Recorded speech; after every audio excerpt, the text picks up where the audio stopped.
Hello everyone. आपने ninth tenth में पढ़ा होगा पीरियोडिक टेबल का हिस्ट्री। लाइक सबसे पहले डोवेरियर ट्रायड आया था, फिर आपने कुछ पढ़ा होगा न्यूलैंड्स लॉ ऑफ ऑक्टेव, फिर आपने पढ़ा होगा मेंडलीव पीरियोडिक टेबल। मेंडलीव का लॉ क्या था?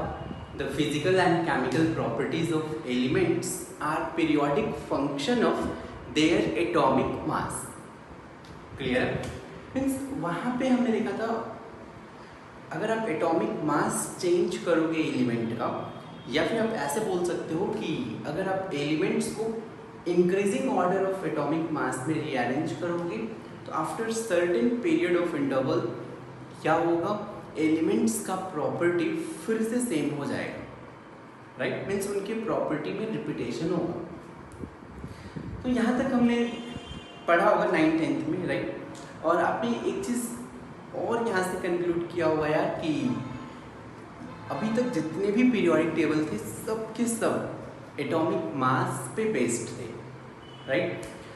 लेकिन जो मॉडर्न पीरियोडिक टेबल है ये किस पे बेस्ड है? एटॉमिक नंबर पे बेस्ड है।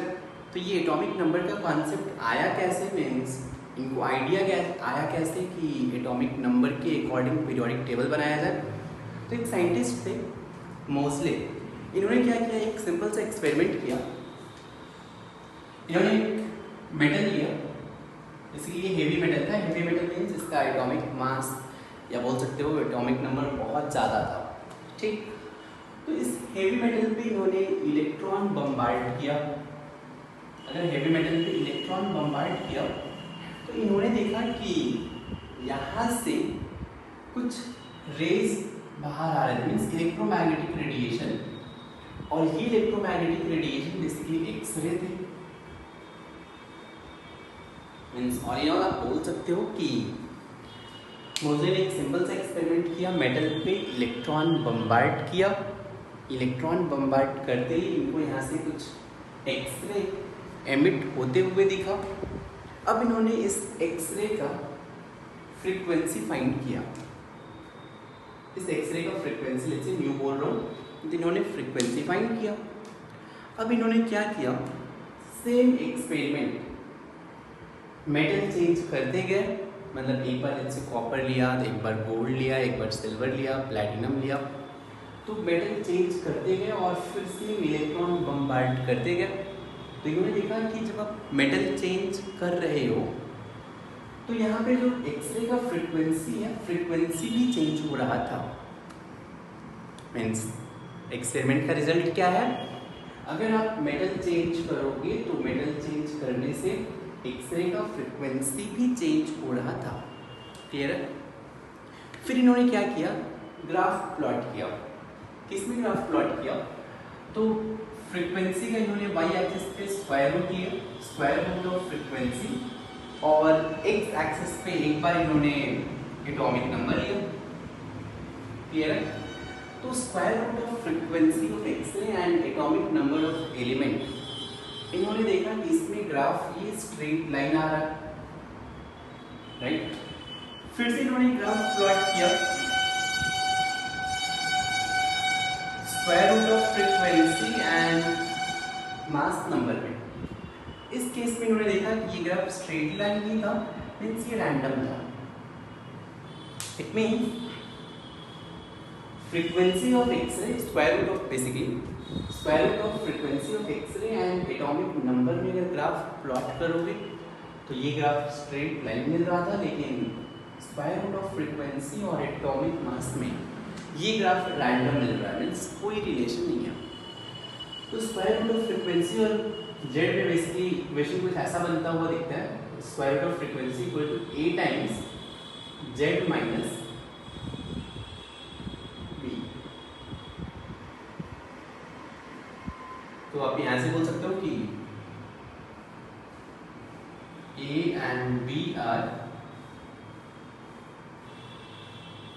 कांस्टेंट, तो A times Z minus B, ठीक? A times Z minus B, A and B constant है और यहाँ पे जेड बेसिकली एटॉमिक नंबर है and new is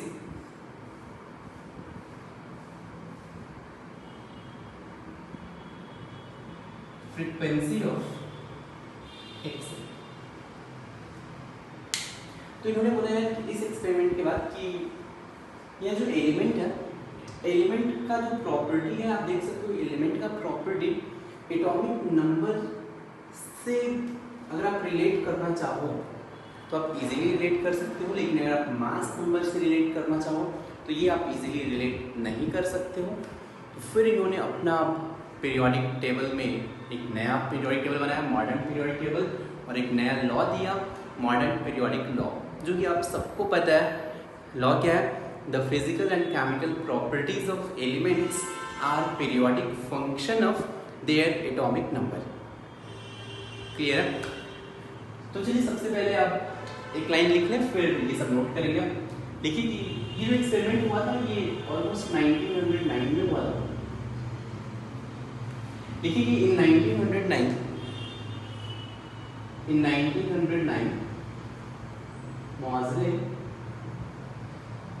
Moseley performed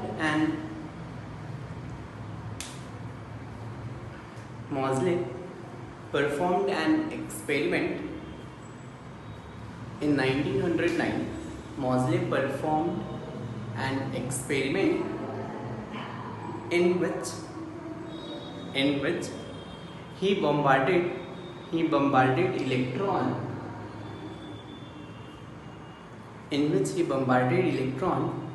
on heavy metal surface.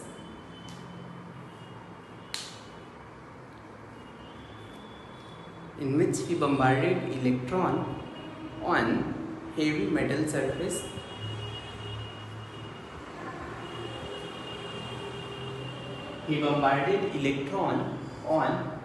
heavy metal surface and X-ray was emitted from metal.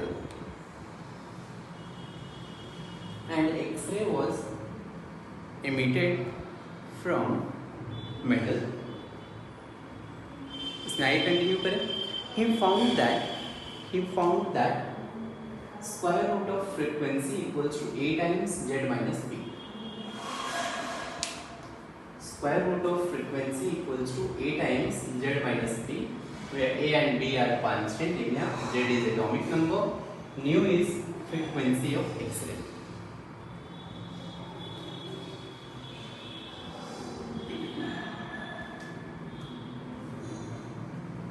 Note कर लिया आपने? तो ये भी लिख लिया कि he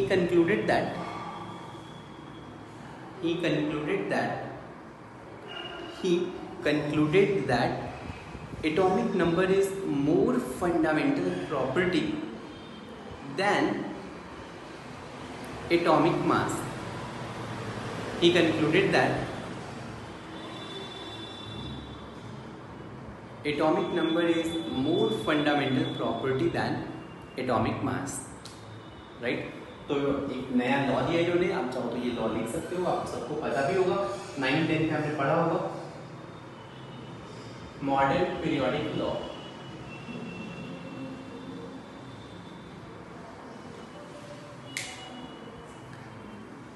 तो मॉडर्न पीरियोडिक लॉ क्या है? तो लिख लीजिए आप कि the physical and chemical properties of elements are chemical properties of elements are periodic function of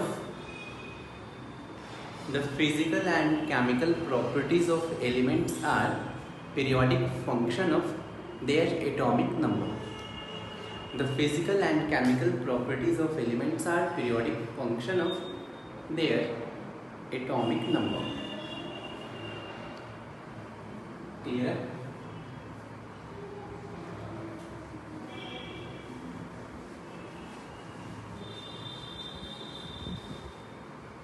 अगर आपने पीरियोडिक टेबल देखा हो, राइट, आई होप सबके पास पीरियोडिक टेबल है। अगर आपके पास नहीं है तो आप मार्केट से परचेज करें और स्टडी टेबल के सामने पीरियोडिक टेबल लगा दो आप, ठीक ना। और जब लेक्चर देखते टाइम आप जस्ट पीरियोडिक टेबल को देखते भी रहें। तो आप जब लेक्चर देख रहे हैं तो आपके पास पीरियोडिक टेबल होना चाहिए, ठीक ना। अगर आप पीरियोडिक टेबल देखोगे, ठीक, मैं आपको पहले थोड़ा सा आइडिया दे देता हूँ कि पीरियोडिक टेबल कुछ ऐसे लिखता हुआ है, राइट, और फिर यहाँ पे पी ब्लॉक एलिमेंट रहेंगे और यहाँ पे नीचे एफ ब्लॉक एलिमेंट है। रफ अगर मैं बनाऊँ ये एस ब्लॉक है, ये पी ब्लॉक है, ये डी ब्लॉक है और ये एफ ब्लॉक एलिमेंट है। क्लियर है? ऐसे वर्टिकल कॉलम को अपन ग्रुप बोलते हैं और इस हॉरिजॉन्टल लाइन को इनको अपन पीरियड्स बोलते हैं। तो पीरियड के में कितने पीरियड होते हैं? 7 पीरियड होते हैं अभी। तो अगर आप देखेंगे कि फर्स्ट पीरियड में नंबर ऑफ एलिमेंट कितने हैं, मीन्स जो मैं यहाँ पे काम करूँ, मैं यहाँ पे पीरियड नंबर देता हूँ। पीरियड नंबर 1 में नंबर ऑफ एलिमेंट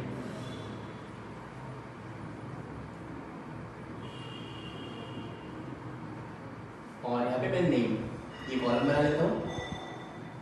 अगर आप ऑब्जर्व करेंगे फर्स्ट पीरियड में सिर्फ 2 ही एलिमेंट होंगे। आप देखें फर्स्ट पीरियड में हाइड्रोजन होगा और हीलियम होगा, तो फर्स्ट पीरियड में 2 एलिमेंट है। सेकेंड पीरियड में आप देखोगे, देखिए सेकेंड पीरियड में देखो वहाँ पे लिथियम होगा, बगल में बेरिलियम होगा, बगल में boron, carbon, nitrogen, oxygen, fluorine, neon, 8 element होंगे सेकेंड पीरियड में 8 एलिमेंट। थर्ड पीरियड में भी आप देखोगे तो 8 एलिमेंट होंगे। फोर्थ पीरियड में आप देखना 18th एलिमेंट। फिफ्थ पीरियड में भी 18 एलिमेंट। सिक्स्थ पीरियड में 32 एंड सेवेंथ पीरियड में अभी टोटल डिस्कवर्ड हो चुके हैं, लेकिन फिर भी अभी एनसीईआरटी में अभी अपन वैसे 32 होंगे सेवेंथ पीरियड में भी, इसलिए भी अपन इसको इनकम्प्लीट बोल रहे हैं अभी। वैसे देखा जाए तो एलिमेंट डिस्कवर्ड हो चुके हैं 118 तक, लेकिन अभी एनसीईआरटी ने मॉडिफाई नहीं किया, तो अभी अपन नहीं मान के चल रहा कि अभी एलिमेंट्स पीरियोडिक टेबल में नहीं आया है। ठीक है, तो आप यहाँ पे देखोगे ये जो फर्स्ट पीरियड के जो 2 एलिमेंट है इसको बोलते हैं शॉर्टेस्ट पीरियड। इन दोनों को सेकेंड एंड थर्ड में 8 एलिमेंट है, तो इनको अपन शॉर्ट पीरियड बोलते हैं। इसको लॉन्ग, ये लॉन्गेस्ट है और ये तो इनकम्प्लीट है।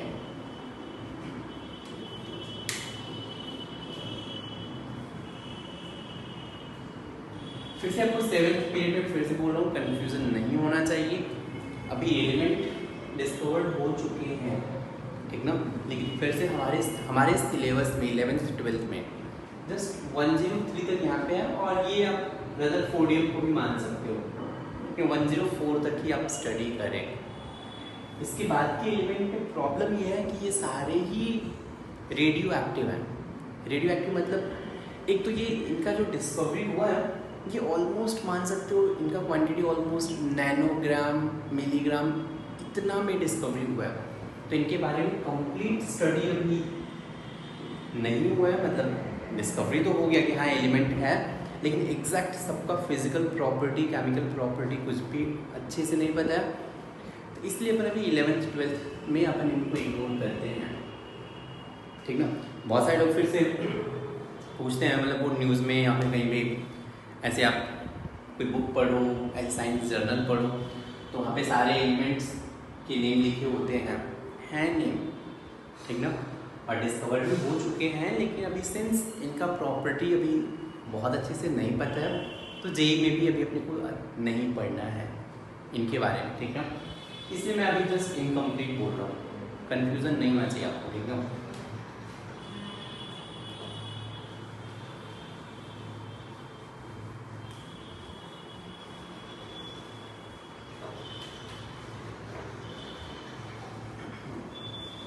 अच्छा अपन बात कर लेते हैं कि फर्स्ट पीरियड में 2 एलिमेंट, सेकेंड पीरियड में 8 और में भी 8 क्यों है, अभी इस पे अपन डिस्कशन करने वाले हैं। मैंने आपको एटॉमिक स्ट्रक्चर में एक चीज़ बताया होगा कि कोई एलिमेंट है और इसका अगर आपको पीरियड नंबर बताना है, मैंने आपको एक की पॉइंट बताया था कि आपको क्या करना चाहिए। सबसे पहले इलेक्ट्रॉनिक कन्फिग्रेशन लिखो। इलेक्ट्रॉनिक कन्फिग्रेशन लिखने के बाद जो भी वैलेंस शेल का क्वांटम नंबर होगा, फिर से इलेक्ट्रॉनिक कन्फिग्रेशन लिखो।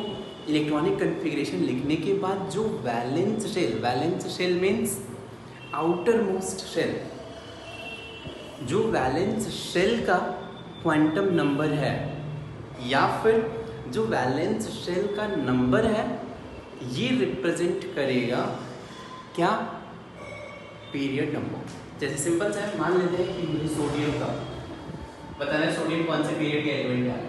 आप इलेक्ट्रॉनिक कन्फिगरेशन लिखो 1s2 2s2 2p6 3s1, ये बैलेंस शेल है, तो बैलेंस शेल थर्ड शेल है, तो सोडियम थर्ड पीरियड एलिमेंट होगा। क्लियर है, बता सकते हो। अब जैसे अपन देखा जाए कि हाइड्रोजन का एटॉमिक नंबर 1 है, इलेक्ट्रॉनिक कन्फिगरेशन 1s1 है। हाइड्रोजन कौन सा पीरियड एलिमेंट होगा, फर्स्ट पीरियड। हीलियम के बारे में अगर बात करें तो हीलियम का एटॉमिक नंबर 2, इसका इलेक्ट्रॉनिक कन्फिगरेशन 1s2।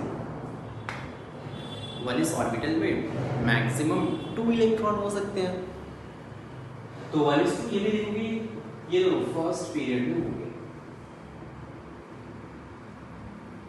क्लियर है। लिथियम के बारे में अगर देखोगे, लिथियम का एटॉमिक नंबर 3 है, तो लिथियम का इलेक्ट्रॉनिक कन्फिगरेशन 1s2 2s1 होगा। ये कौन सा पीरियड में होगा, तो सेकेंड पीरियड में। लिथियम के बाद बेरिलियम, बेरिलियम का एटॉमिक नंबर 4 है, ये कौन से पीरियड में होगा, 1s2 2s2, ये भी सेकेंड पीरियड में होगा। क्लियर है। बेरिलियम के बाद बोरॉन 1s2 2s2 2p1, ये भी सिंस बैलेंस शेल का नंबर 2 है, तो ये भी सेकेंड पीरियड एलिमेंट होगा। बोरॉन के बाद कार्बन 1s2 2s2 2p2, ये भी सेकेंड पीरियड एलिमेंट होगा। नाइट्रोजन के बारे में बात करें, ये भी 1s2 2s2 2p3, second period element. Nitrogen के बाद oxygen 1s2 2s2 2p4, second period element. फिर ऑक्सीजन के बाद फ्लोरीन 1s2 2s2 2p5, ये भी सेकेंड पीरियड एलिमेंट है। अगर फ्लोरीन के बाद नियॉन देखा जाए 10, ये 1s2 2s2 2p6, second period element है। इसके बाद अगर अपन सोडियम पे आ जाए, आपको पता है सोडियम फिर उसमें electronic configuration 1s2 2s2 2p6 3s1 हो जाएगा, तो फिर सोडियम कौन सा पीरियड एलिमेंट हो जाएगा, थर्ड पीरियड एलिमेंट हो जाएगा। इतना समझ में आ रहा है। मीन्स अगर आपको इलेक्ट्रॉनिक कन्फिगरेशन दे दे, या फिर आप खुद से भी लिख सकते हो, तो अगर इलेक्ट्रॉनिक कन्फिगरेशन दे दे तो आप बता सकते हो ये एलिमेंट कौन से पीरियड का है। क्लियर है। अब अगर मैं यहाँ पे देखें, देखो मैं आपको इसका लॉजिक बता दूँ कि फर्स्ट पीरियड में 2 होते हैं, सेकेंड पीरियड में 8 इलेक्ट्रॉन, थर्ड पीरियड में भी 8 इलेक्ट्रॉन होते हैं, फोर्थ में 18, फिफ्थ में 18 क्यों होते हैं, इसका लॉजिक सुनते हैं।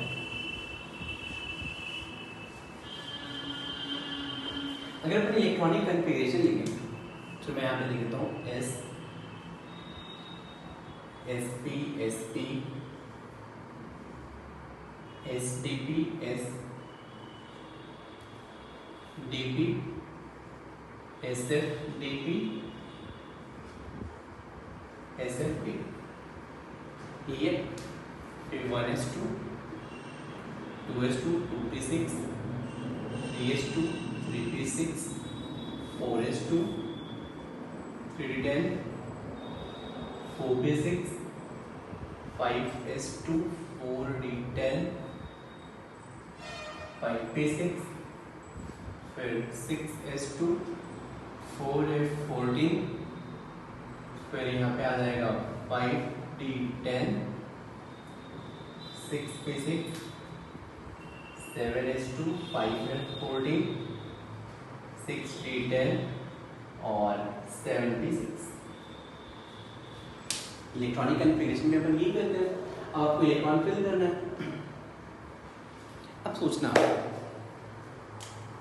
1s2 मीन्स ये जो इलेक्ट्रॉन है 1s1 किसी का एटॉमिक नंबर 1 है और एटॉमिक नंबर 2 है, 1s और 1s2 तक मीन्स ये दो एलिमेंट फर्स्ट पीरियड में रहेंगे, राइट। ये टू एटम ये किसमें रहने वाला है, फर्स्ट पीरियड। क्लियर है। जैसे ही एटॉमिक नंबर 3 होगा, समझने का ट्राई करना, जैसे ही एटॉमिक नंबर 3 होगा अब इलेक्ट्रॉनिक कन्फिग्रेशन हो जाएगा 1s2 2s1। इसमें यहाँ पे लिखा है लिथियम का इलेक्ट्रॉनिक कन्फिग्रेशन 1s2 2s1 है। तो जैसे ही 2 में इलेक्ट्रॉन आया, अब ये कौन से पीरियड में हो जाएगा, सेकेंड पीरियड एलिमेंट बन जाएगा। एटॉमिक नंबर 4 1s2 2s2 ये भी सेकेंड पीरियड रहेगा। एटॉमिक नंबर 5 6 7 8 9 10 तक 10 के electronic configuration 1s2 2s2 2p6 ये भी सारे सेकेंड पीरियड एलिमेंट होंगे। तो सेकेंड पीरियड एलिमेंट कितने आ जाएंगे, लिथियम से स्टार्ट होगा और नियॉन तक कंप्लीट होगा। कितने एलिमेंट आ रहे हैं देखिए, काउंट कर लीजिए 8 मींस यहाँ पे लिख रहे हो 1s2 के बाद 2s1 में इलेक्ट्रॉन आया, वहां से लेके 2p6 तक इलेक्ट्रॉन आएगा। ये सब सेकेंड पीरियड एलिमेंट होंगे। नेक्स्ट जैसे ही एटॉमिक नंबर 11 होगा, atomic number 11 means electronic configuration 1s2 2s2 3s1 होगा। क्लियर है। तो 3s1 मींस अब ये थर्ड पीरियड एलिमेंट स्टार्ट हो जाएगा, यहां से थर्ड पीरियड स्टार्ट होगा। कहां तक रहेगा, 3s1 3s2 जिसका इलेक्ट्रॉनिक कन्फिग्रेशन होगा लास्ट का वो भी रहेगा, जिसका लास्ट का 3p1 3p2 3p3 3p4 3p5 3p6 तक ये थर्ड पीरियड रहेगा। लेकिन जैसे ही electron 1s2 2s2 2p6 3s2 3p6 4s1 configuration हुआ, वो कौन सा पीरियड एलिमेंट बन जाएगा, फोर्थ पीरियड एलिमेंट बन जाएगा। मींस यहाँ से फोर्थ पीरियड स्टार्ट हो गया 4s1 4s2। अब देखो 4s2 3d10 मान लो ये कन्फिग्रेशन है, मींस ये कन्फिग्रेशन वैसे जिंक का होता है 1s2 2s2 2p6 3s2 3p6 4s2 3d10। अभी भी वैलेंस शेल कौन सा है, 3 है या 4 है, आपका आंसर होगा 4 है, बिकॉज आउटर मोस्ट शेल 4 होता है, थर्ड के बाद 4 होता है। भले ही एनर्जी 3d का कम हो लेकिन आउटर मोस्ट शेल 4 होगा। तो अगर 3d10 भी लास्ट कन्फिग्रेशन हो तो भी ये फोर्थ पीरियड एलिमेंट ही होगा, राइट। कहाँ तक जाएगा ये, 4s2 3d10 4p6 तक ये फोर्थ पीरियड रहेगा। जैसे ही इलेक्ट्रॉन 5s1 में एंटर होंगे, अब ये फिफ्थ पीरियड एलिमेंट स्टार्ट हो जाएगा। कहाँ तक रहेगा, फिफ्थ पीरियड एलिमेंट यहाँ से लेके 4d10 5p6 तक फिफ्थ पीरियड रहेगा। सिक्स्थ पीरियड 6s1 से स्टार्ट होगा, कहाँ तक रहेगा 6s2 4a14 5d10 6p6 तक ये सिक्स्थ पीरियड रहेगा। सेवेंथ पीरियड यहाँ से स्टार्ट होगा, 7s1 में जैसे ही इलेक्ट्रॉन जाएगा अब ये सेवेंथ पीरियड एलिमेंट बन गया। तो फिर यहाँ से 76 तक ये सेवेंथ पीरियड एलिमेंट होगा। अब देखिए फर्स्ट पीरियड में यहाँ पे 2 एलिमेंट आएंगे 1s1 1s2। सेकेंड पीरियड में भी 8 एलिमेंट, यहाँ भी 8 एलिमेंट, यहाँ पे 18 एलिमेंट फोर्थ पीरियड में। फिफ्थ में भी 18, सिक्स्थ में 32, सेवेंथ में भी 32 होंगे अगर आप फिल करोगे तो। क्लियर है। इसलिए फर्स्ट पीरियड में 2 एलिमेंट होते हैं, सेकेंड पीरियड में 8, थर्ड में यहाँ पे मैंने 8 लिखा था, फिर 18 18 32 लिखा था। क्लियर है, नोट कर लें।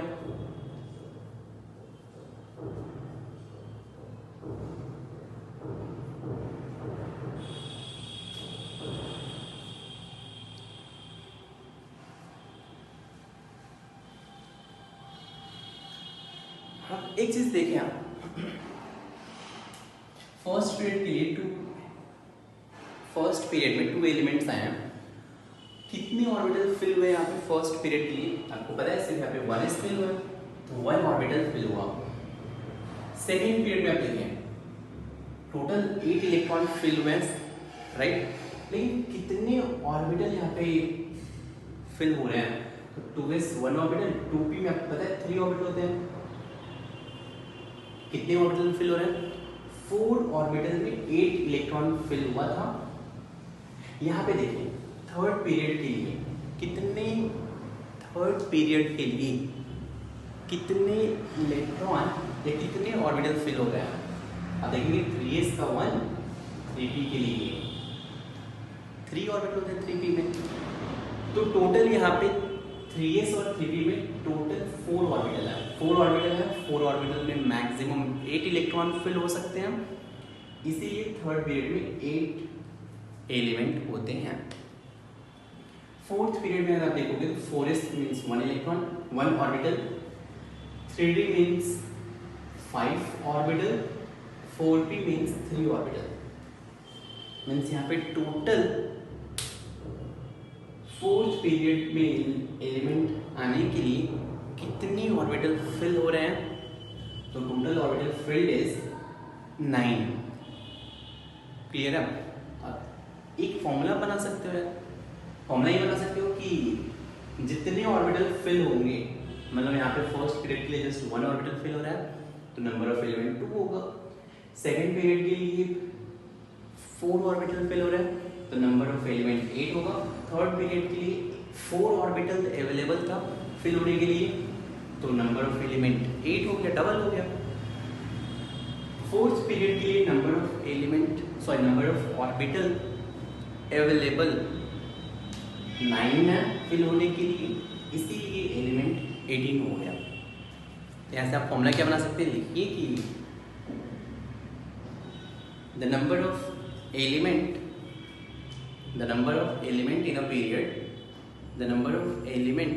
in a period is twice the number of orbital.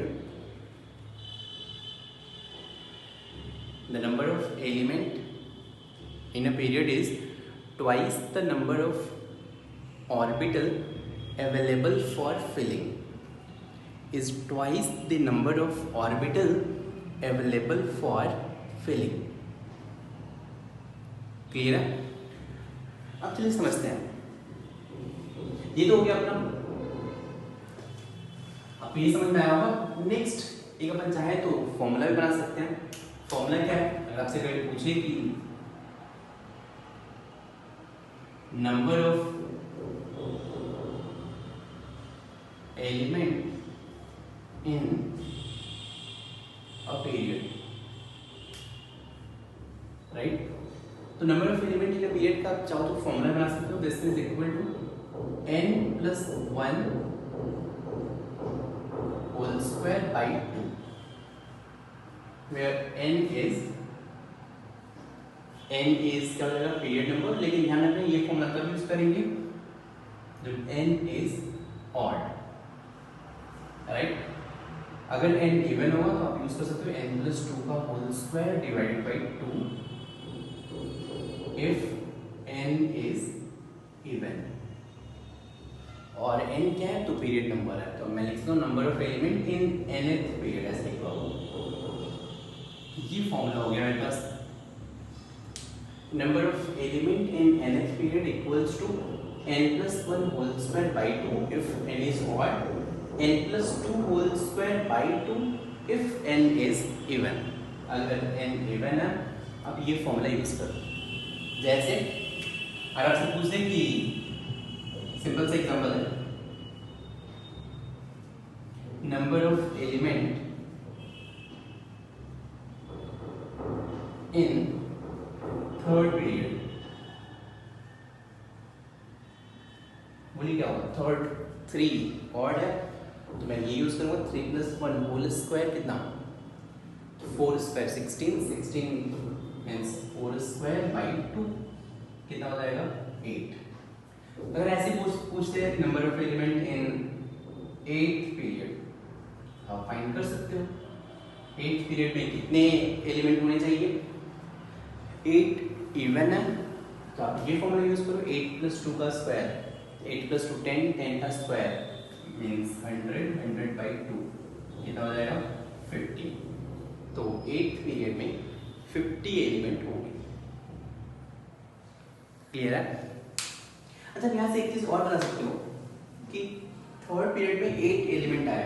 ध्यान सुनना, कितने ऑर्बिटल फिल हुए होंगे, एक्चुअल में कितने ऑर्बिटल फिल हुए होंगे, तो ऑर्बिटल का नंबर ऑफ एलिमेंट से हाफ होगा। मीन्स थर्ड पीरियड के लिए 4 ऑर्बिटल अवेलेबल रहे होंगे फिल करने के लिए। क्लियर है?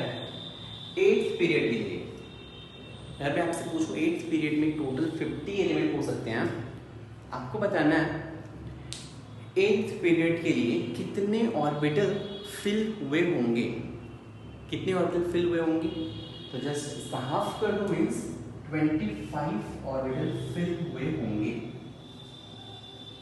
क्लियर है क्या? यहां तक डाउट है आपको? अभी मैंने ये ऑर्बिटल फिल कितने हुए हैं इससे आप न्यूमेरिकल कैसे सॉल्व करोगे बताऊंगा मैं। ये जस्ट अभी आप ये समझो 8th पीरियड में 50 एलिमेंट आए इस फॉर्मूले से, अगर 50 एलिमेंट आए तो कितने ऑर्बिटल फिल हुए होंगे, तो इसका हाफ, क्योंकि 1 ऑर्बिटल में 2 इलेक्ट्रॉन होते हैं, तो इसका मीन्स 25 ऑर्बिटल फिल हुए होंगे। क्लियर है?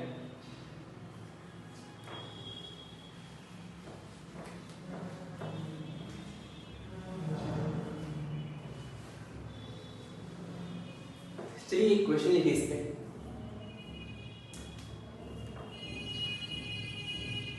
क्वेश्चन, if an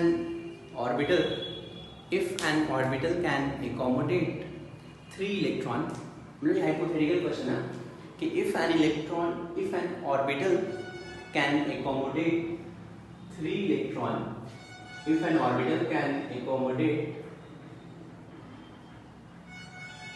3 इलेक्ट्रॉन, मतलब 1 ऑर्बिटल में 3 इलेक्ट्रॉन हो सकते थे मान लो, यूजुअली 2 होते हैं, right? If an orbital can accommodate 3 electron, then find the number of element in 4th period. Then find the number of element in 4th period. Try करें आप जरा। Then find the number of element in 4th period. खुद से try करें जरा आप ये।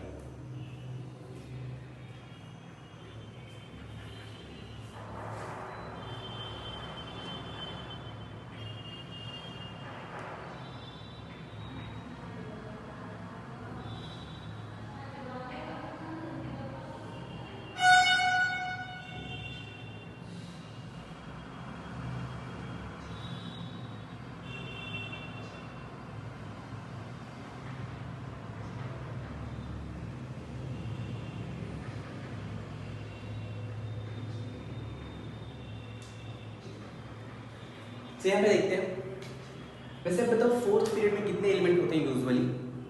आप बताओ 4th पीरियड में से 18 एलिमेंट होते हैं, राइट? तो ये नॉर्मल ये है कि number of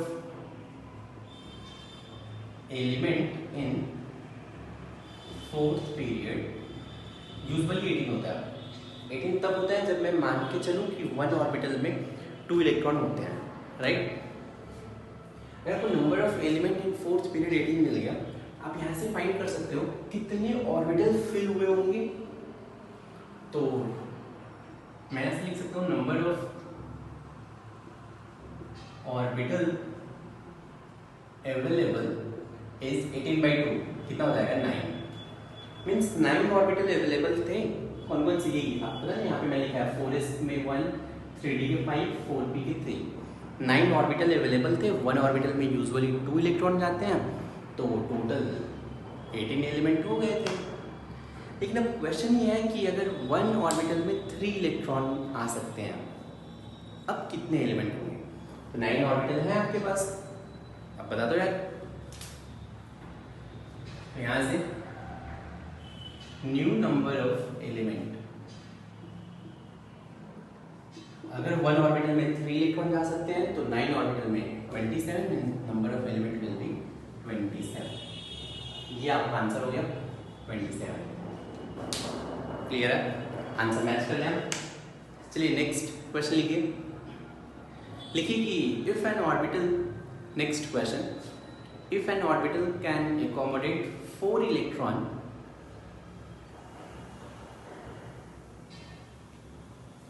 If an orbital can accommodate 4 electrons, then find the number of element in 10th period. Then find the number of element in 10th period. Then find the number of element in 10th period. Try करें आप ये जरा, ये answer सबका आना चाहिए, ठीक।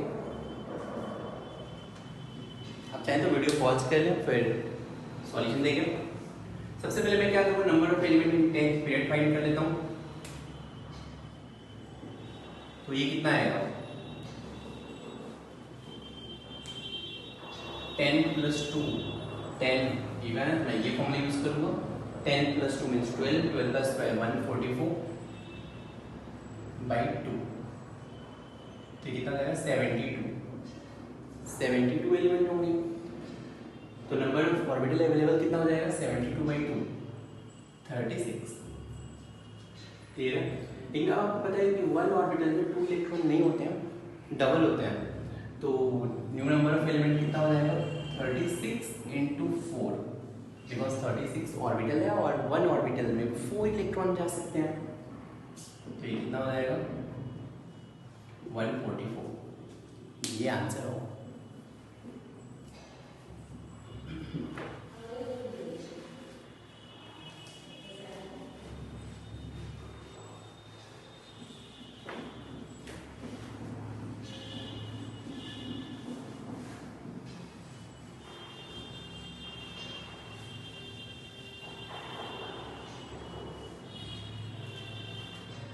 Note कर लिया आपने।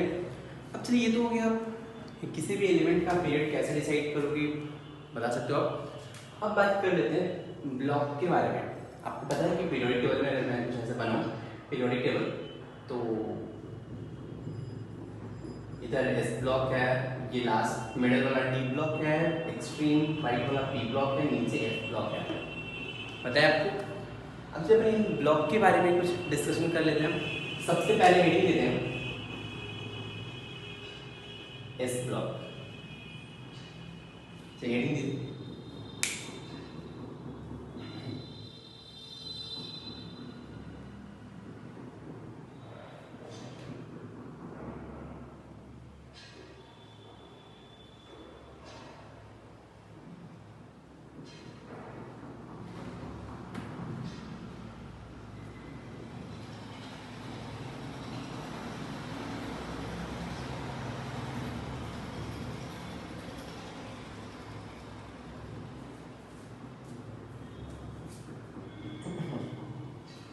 सर देखते हैं एस ब्लॉक एलिमेंट क्या होता है। मैं आपको बता दूं कि वैसे जो ग्रुप 1 और ग्रुप 2, आपको पता है वर्टिकल लाइन को ग्रुप बोलते हैं, तो ग्रुप 1 एंड ग्रुप 2 को अपन एस ब्लॉक एलिमेंट बोलते हैं। चलिए इसमें फर्स्ट पॉइंट याद रखो, ग्रुप 1 एंड 2 इनको अपन कलेक्टिवली एस ब्लॉक एलिमेंट बोलते हैं। नेक्स्ट थिंग आपको इसमें ध्यान रखना है, इसका general electronic configuration. S block का जनरल इलेक्ट्रॉनिक कन्फिग्रेशन होता है, कोई इनर्ट गैस होगा, राइट, लिख सकते हो, और फिर लास्ट में NS1 या फिर 2। N मतलब समझने का ट्राई करें, N मतलब आउटर मोस्ट शेल, जैसे मतलब समझे आप सोडियम है, तो सोडियम में एटॉमिक नंबर 11 है, तो मैं लिख सकता हूँ इसके electronic configuration 1s2 2s2 2p6 3s1। इसके प्लेस पे मैं नियॉन लिख सकता हूँ, नियॉन 3s1। मैच कर लीजिए, नियॉन मीन्स इनर्ट गैस है, N यहाँ पे 3 है, S में आइदर 1 इलेक्ट्रॉन होंगी या फिर 2 इलेक्ट्रॉन होंगे। क्लियर है। चलिए थर्ड पॉइंट इसमें आपको पता है एस ब्लॉक एलिमेंट क्या होते हैं। अगर लास्ट इलेक्ट्रॉन एस ऑर्बिटल में एंटर होगा तो फिर इसे अपन एस ब्लॉक एलिमेंट बोलेंगे। और एक चीज ध्यान रखिए, इसमें इनर शेल कंप्लीटली फिल्ड होते हैं। तो लिखिए इसमें एस ब्लॉक में एक line, when inner shells are completely filled, when inner shells are completely filled, when inner shells are completely filled, when inner shells are completely filled and last electron enters into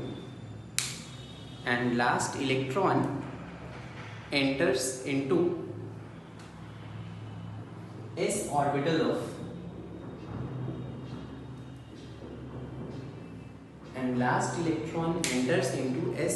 of valence shell,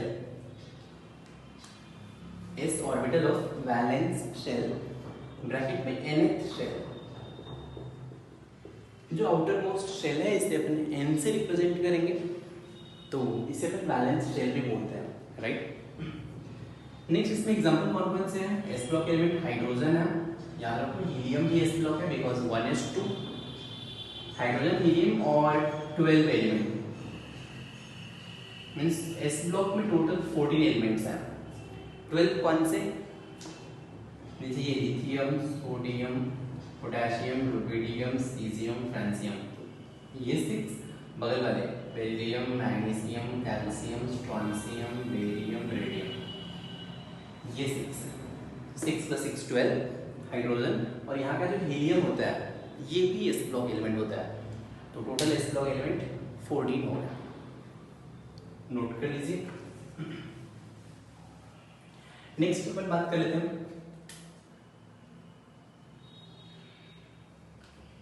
p block element, heading से p block. इसमें क्या होगा, group 13 से लेके 18 तक, 13, 14, 15, 16, 17, 18 ये सारे ही p block element है, ये सारे 13 से लेके 18 तक, इन सबको अपन p ब्लॉक एलिमेंट बोलते हैं। इनका जनरल इलेक्ट्रॉनिक कॉन्फ़िगरेशन होता है inert gas NH2 Np126। Means चलो अपन कोई सिंपल से एग्जांपल ले लेते हैं।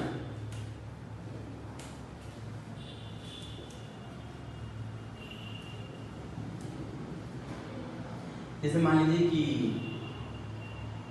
कोई भी जैसे क्लोरीन ले लेते हैं, क्लोरीन 17 है, तो अगर आप इसका इलेक्ट्रॉनिक कॉन्फ़िगरेशन लिखोगे तो ये होगा 1s2 2s2 2p6 3s2 3p5, ये 1s2 2s2 2p6 ये इनर्ट गैस मींस नियॉन हो गया, 3s2 है ये फुल रहेगा, ns2 रहेगा, और 3p देखिए 5 मींस ns ऑलवेज 2 रहेगा n में, मींस वैलेंस ऑर्बिटल में वैलेंस चाहिए p में 1 से लेके 6 तक कोई नंबर हो सकता है, यहाँ पे देखिए 3p5 है, right.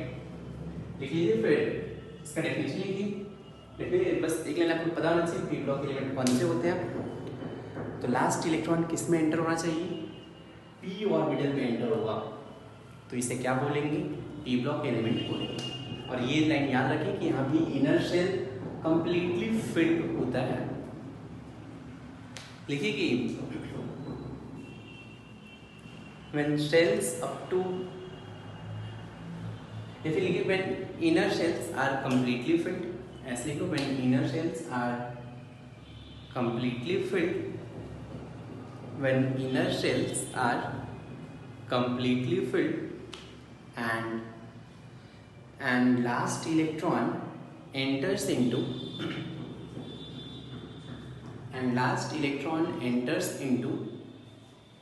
p orbital of valence shell, and last electron enters into p orbital of valence shell.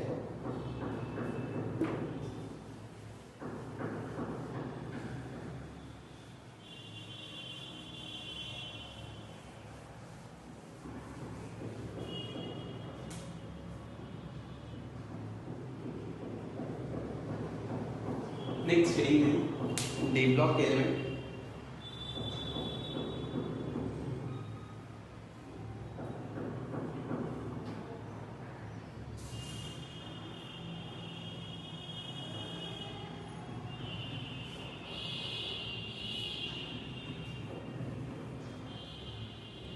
चलिए डी ब्लॉक एलिमेंट कहाँ से स्टार्ट हुआ? तो ग्रुप 1 टू एस ब्लॉक है, 13 से 18 डी ब्लॉक है, तो ग्रुप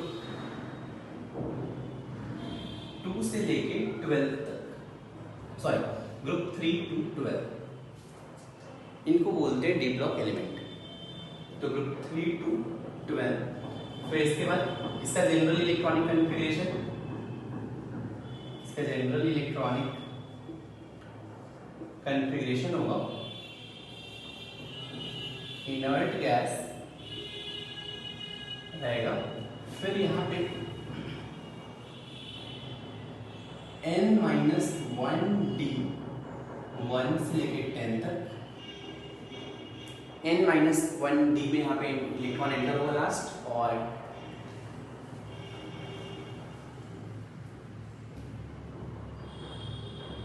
ns1 ns में either 1 या 2 हो सकता है।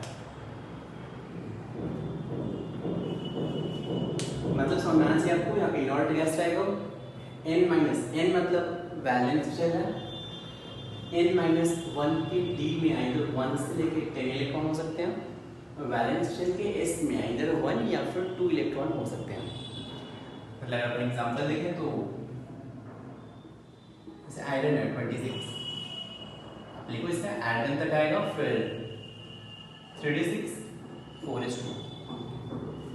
यहाँ पे n मीन्स वैलेंस शेल 4 है,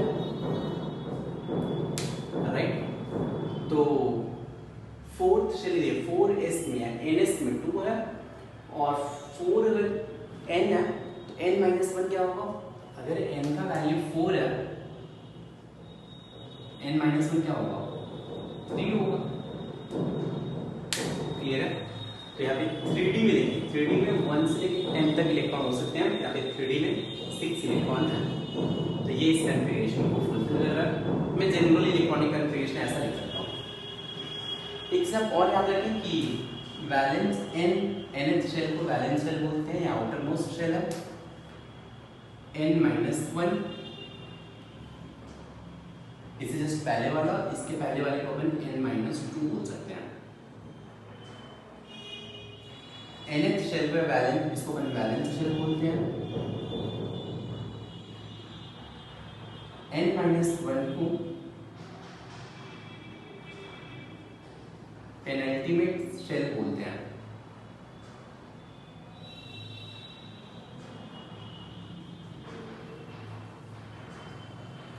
ठीक, और ऐसे n-3 इन सब ये सब चलते रहेंगे।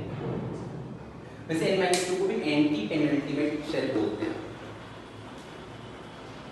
अब याद रखिए वैलेंस शेल मतलब outer most shell, nth shell बोलेंगे, इसके पहले वाले शेल को पेनल्टीमेट शेल या फिर n-1 बोलेंगे, इसके पहले वाले को n-2, इसके पहले वाले को n-3, n-4 चलता रहेगा, क्लियर है। तो S block and P block में क्या था कि nth में मीन्स आउटर मोस्ट शेल पे इलेक्ट्रॉन ऐड हो रहा था और बाकी सब फुल थे, कंप्लीट थे, राइट। यहाँ पे क्या होता है डी ब्लॉक में लास्ट इलेक्ट्रॉन n-1d में एंटर होगा। एस एंड पी में कहाँ पे लास्ट इलेक्ट्रॉन एंटर हो रहा था, तो nth शेल में एंटर हो रहा था, S block and P block में।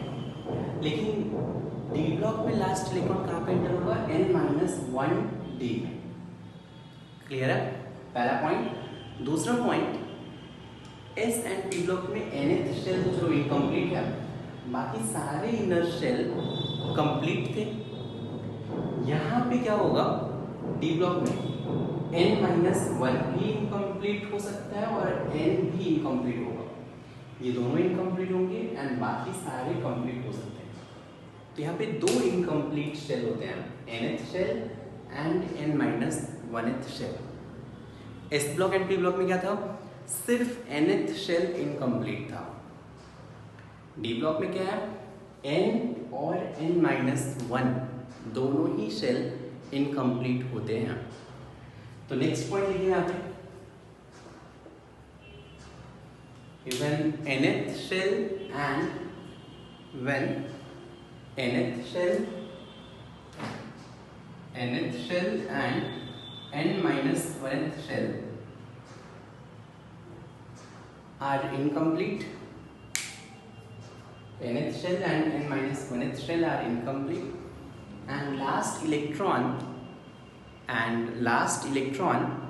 enters into n minus 1d orbital, and last electron enters into n minus 1d orbital, then it is called d block element.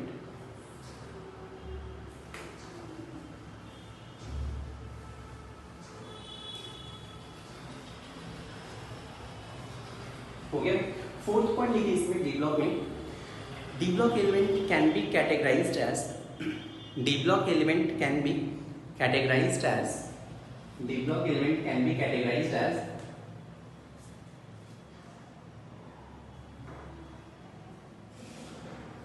अपन यहाँ पे मैं कुछ सीरीज लिख रहा हूँ, अपन इसको 3D सीरीज बोल सकते हैं और 4D series, 5D series, 6D series में आप इनको कैटेगराइज कर सकते हो। ठीक, 3D सीरीज ध्यान रखना, ये यहाँ पे लिख देता हूँ। 3D सीरीज देखना फोर्थ पीरियड में होता है, fourth period element 3D series होगा। 4D सीरीज फिफ्थ पीरियड है, 5D सीरीज सिक्स्थ पीरियड में आएगा और 6D सीरीज 7th पीरियड में आएगा। अब पहले इसको छोड़ो, ये समझो कि डी ब्लॉक एलिमेंट को अपन 4 सीरीज में क्लासिफाई कर सकते हैं, 3D series, 4D series, 5D series and 6D series. 3D series में कौन कौन से एलिमेंट होंगे, तो स्कैंडियम से लेके जिंक तक, स्कैंडियम, टाइटेनियम, वैनेडियम, क्रोमियम, ये सब 3D सीरीज एलिमेंट है। यहाँ पे मैं एलिमेंट्स लिख देता हूँ और लास्ट इलेक्ट्रॉन एंटरिंग, तो 3D सीरीज में यहाँ पे जितने भी एलिमेंट हैं इन सब में लास्ट इलेक्ट्रॉन 3D ऑर्बिटल में एंटर होता है, 3D ऑर्बिटल में एंटर होता है, इसलिए इनको 3D सीरीज बोलते हैं। 4D सीरीज में क्या होगा, इट्रियम से लेके कैडमियम तक, यहाँ पे लास्ट इलेक्ट्रॉन 4D ऑर्बिटल में एंटर होता है, इसलिए इसे 4D सीरीज बोलते हैं। फिर 5D सीरीज लैंथेनम, और फिर इसके बाद यहाँ पे हैफनियम से लेके Hg तक, और यहाँ पे एक्टिनियम, याद रखें एक्टिनियम भी डी ब्लॉक एलिमेंट है, एक्टिनियम, फिर रदरफोर्डियम, फिर यहाँ पे UUP बोल सकते हो आप। यहाँ पे 5D में एंटर होगा, यहाँ पे 6D में एंटर होगा। याद रखिए लैंथेनम का एटॉमिक नंबर कितना होता है, 57 होता है, फिर ये 72 है, मतलब 57 से लेके 72 के बीच में वो F ब्लॉक के एलिमेंट है। लैंथेनम से लेके Hg का एटॉमिक नंबर 80 है, तो लैंथेनम का एटॉमिक नंबर 57 और Hg का एटॉमिक नंबर 80, तो लैंथेनम से Hg के बीच में सारे एलिमेंट डी ब्लॉक एलिमेंट नहीं है, बीच में 57 से लेके 58 से लेके 71 वो बीच में F ब्लॉक एलिमेंट आते हैं, अगर आप पीरियोडिक टेबल देखोगे तो, ठीक है। लेकिन इन सब में जैसे एट्रियम, स्कैंडियम एटॉमिक नंबर 21 है, बगल में टाइटेनियम एटॉमिक नंबर 22, 23, 24, 25, 30 तक जाएगा, कंटिन्यूअस है। यहाँ पे कंटिन्यूअस नहीं है, लैंथेनम के बाद हैफनियम, हैफनियम के बाद Hg तक, एक्टिनियम के बाद रदरफोर्डियम, फिर कंटिन्यूअस UUB मींस 1 1 12 टाइम। ठीक, नोट कर लें आपने।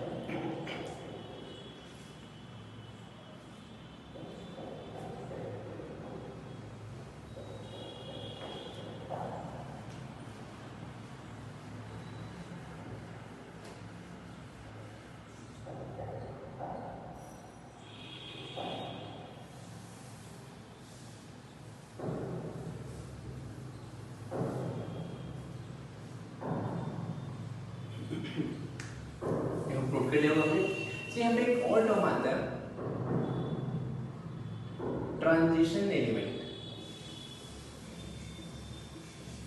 ये भी देख लेते हैं। Transition element, D block element के बाद ट्रांजिशन एलिमेंट। तो वो ट्रांजिशन एलिमेंट का डेफिनेशन क्या है, वैसे अपन बोल देते हैं कि D block element are transition element, लेकिन देखो ट्रांजिशन एलिमेंट का एग्जैक्ट डेफिनेशन क्या है। कोई भी एलिमेंट है अगर उसमें डी ऑर्बिटल इनकम्प्लीट है, डी ऑर्बिटल इनकम्प्लीट है आइदर इन न्यूट्रल स्टेट और in any stable positive charge state. मतलब मैंने क्या बोला, कोई एलिमेंट है, एलिमेंट अगर न्यूट्रल स्टेट में, मतलब ए एलिमेंट है, इस न्यूट्रल स्टेट मतलब इसमें कोई चार्ज नहीं है, तो न्यूट्रल स्टेट में भी अगर आपने कन्फिग्रेशन लिखा तो इसमें डी ऑर्बिटल इनकम्प्लीट है, मतलब D10 नहीं है।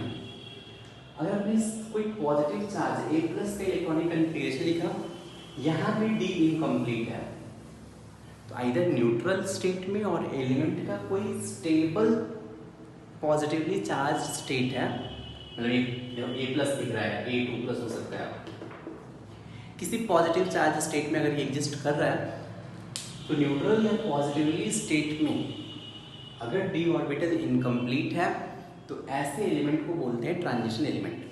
फिर से एक बार रिपीट करते हैं, ट्रांजिशन एलिमेंट क्या होता है, तो आइदर न्यूट्रल स्टेट में, एलिमेंट के न्यूट्रल स्टेट में, या फिर एलिमेंट के पॉजिटिव चार्ज्ड स्टेट में अगर डी ऑर्बिटल इनकम्प्लीट है तो उस एलिमेंट को बोलेंगे ट्रांजिशन एलिमेंट। क्लियर है? तो चलिए ट्रांजिशन एलिमेंट का डेफिनेशन लिखिए। Element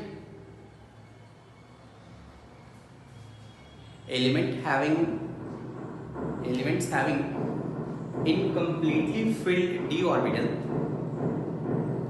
elements having incompletely filled d orbital in neutral state, elements having incompletely filled d orbital in neutral state or in any stable positive charge or in any stable positively charged state, elements having incompletely filled d orbital in neutral state or in any stable positively charged state are called transition element। हो गया? मैं आपको बता दूं कि जितने भी D block element हैं सारे ही ट्रांजिशन एलिमेंट हैं एक्सेप्ट जिंक, कैडमियम, Hg। तो यहाँ पे जितने भी डी ब्लॉक एलिमेंट हैं सारे ही ट्रांजिशन एलिमेंट हैं, लेकिन जिंक का देखोगे आप इलेक्ट्रॉनिक कन्फिगरेशन, तो जिंक का इलेक्ट्रॉनिक कन्फिगरेशन होता है आयरन 4s2 3d10, तो ये यार कंप्लीट है। एक इसका पॉजिटिव स्टेट मिलता है जिंक 2+, यहाँ पे देखोगे आयरन 4s3d10, तो जिंक के बारे में क्या हो रहा है कि न्यूट्रल या किसी भी स्टेट में ये 3d10 हो रहा है, इसीलिए ये ट्रांजिशन एलिमेंट नहीं है। ट्रांजिशन एलिमेंट के लिए कंडीशन है किसी एक स्टेट में आइदर न्यूट्रल या फिर पॉजिटिव में इनकम्प्लीट डी होना चाहिए, राइट? तो लिखिए इसमें कि all D block elements are transition element except all D block elements are transition element except zinc, cadmium and Hg, except zinc, cadmium and Hg। Zinc, cadmium, Hg transition element नहीं है। Note कर लिया zinc क्यों नहीं है? आपको doubt हो सकता है कॉपर भी, कॉपर अगर आप इलेक्ट्रॉनिक कन्फिगरेशन देखेंगे तो कॉपर होता है आयरन 4s1 3d10। आप बोल सकते हो कि कॉपर का भी तो 3d10 है, इसका भी डी ऑर्बिटल फिल्ड है, ये ट्रांजिशन एलिमेंट है नहीं है। तो मैं आपको बता दूं कि ये ट्रांजिशन एलिमेंट है बिकॉज कॉपर का एक स्टेट मिलता है कॉपर 2+। कॉपर 2+ में आप देखोगे आयरन 3d9 हो गया, तो कॉपर 2+ में डी ऑर्बिटल इनकम्प्लीट है, इसीलिए कॉपर ट्रांजिशन एलिमेंट है। आप लिख सकते हैं कि नोट लिख लो, copper is transition element, copper is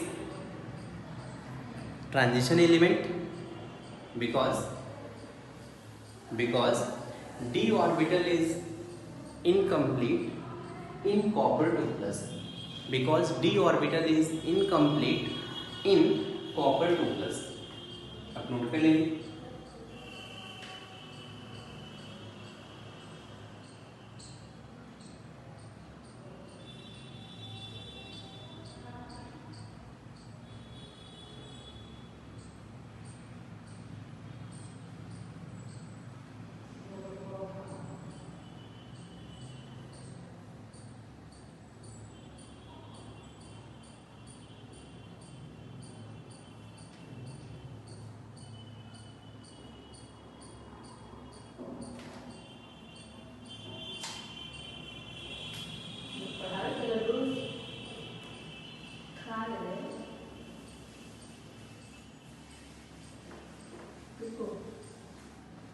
next आते हैं यहाँ पे F block element.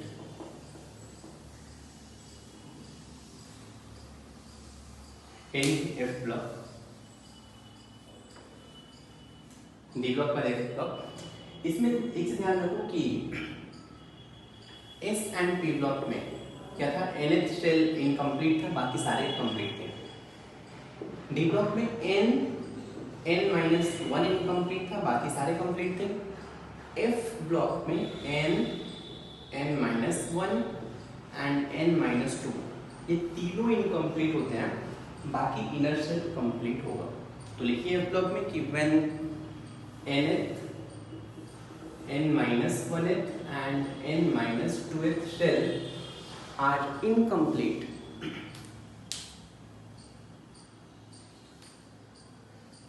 when nth, n-1th and n-2th shell are incomplete and last electron enters into f orbital of, and last electron enters into f orbital of n-2th shell, and last electron enters into n-2th shell. हो गया.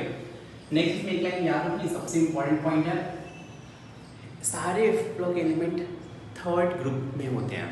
तो लिखिए इसमें कि it belongs to third group. मतलब समझने का try करना. ग्रुप 1 और 2 तो एस ब्लॉक हो गया. डी ब्लॉक होता है थर्ड, फोर्थ, फिफ्थ, सिक्स्थ, ऐसे होता है. थर्ड ग्रुप में क्या होता है, स्कैंडियम होता है, फिर यूट्रियम होता है, लैंथेनम होता है, एक्टिनियम होता है. ये थर्ड ग्रुप था.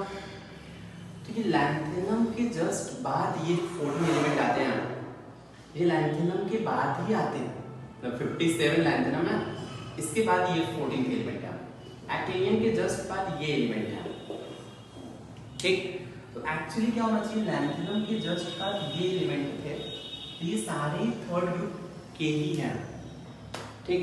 तो हमने क्या किया, जस्ट स्पेस बचाने के लिए कि अब इनको मैं यहाँ पे थर्ड ग्रुप में लिखता. थर्ड ग्रुप में कैसे लिख सकता था कि ऐसे ग्रुप 1 2 ग्रुप, अब पता है अभी ऐसा पीरियोडिक टेबल दिखता है, राइट. लेकिन अगर आप एक्चुअल पीरियोडिक टेबल बनाते तो कैसा दिखता है ये, यहाँ पे लेट्स से स्कैंडियम, फिर यूट्रियम, लैंथेनम, फिर एक्टिनियम, ऐसा. और इसी ग्रुप में थर्ड ग्रुप में ही ये ऐसे 14 एलिमेंट आते हैं. एक्टिनियम भी थर्ड ग्रुप में ही आता है.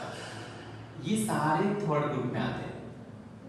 फिर फोर्थ ग्रुप मुझे यहाँ से स्टार्ट करना पड़ता. 4 से लेके 12 तक मैं ऐसे स्टार्ट करता, फिर 13 से लेके 18 तक ऐसे स्टार्ट करता. पीरियोडिक टेबल अगर मैंने एक लाइन में ऐसे सबको रखते तो ये स्पेस आपको कुछ ऐसा दिखता, और हॉरिजॉन्टल में आपको पीरियोडिक टेबल बहुत बड़ा दिखता, राइट. तो जस्ट अपन ने स्पेस बचाने के लिए इस पार्ट को कट किया और यहाँ पे मैंने नीचे रख दिया. ठीक. सो दैट हुआ क्या, ये अपना पीरियोडिक टेबल थोड़ा सा कंप्रेस हो गया. तो एक चीज याद रखें कि ये जो एफ ब्लॉक के एलिमेंट है ये बेसिकली थर्ड ग्रुप के ही एलिमेंट हैं. ठीक. तो ये लाइन याद रखो, स्टार मार्क कर लेना, it belongs to third group. हो गया. Next point, general electronic configuration. लिखिए इसमें कि general electronic configuration inert gas n-2f में 1 से लेके 14 तक हो सकते हैं, n-1d में 0 या 1, ns में 2 रहेगा। ये इसका जनरल इलेक्ट्रॉनिक कॉन्फ़िगरेशन है। नेक्स्ट पॉइंट कि f block element can be categorised as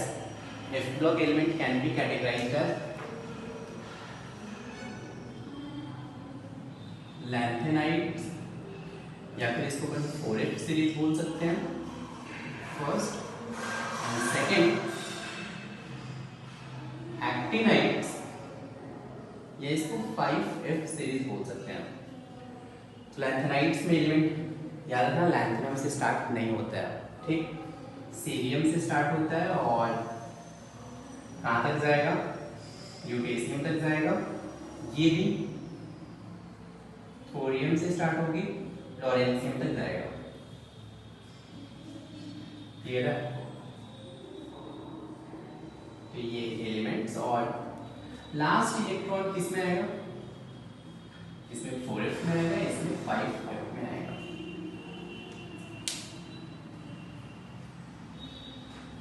हो गया, नोट कर लिया। और एक लाइन चलो और नोट पे लिखो, ये तो क्या S block, P block, D block, F block. S and P block को अपन नॉर्मल एलिमेंट या फिर रिप्रेजेंटेटिव एलिमेंट बोलते हैं। लिखिए नोट में कि S block and P block are collectively called as normal elements और representative elements. S block and P block are collectively called as normal elements or representative elements. Clear है? चलिए आज के लिए इतना ही। Thank you so much.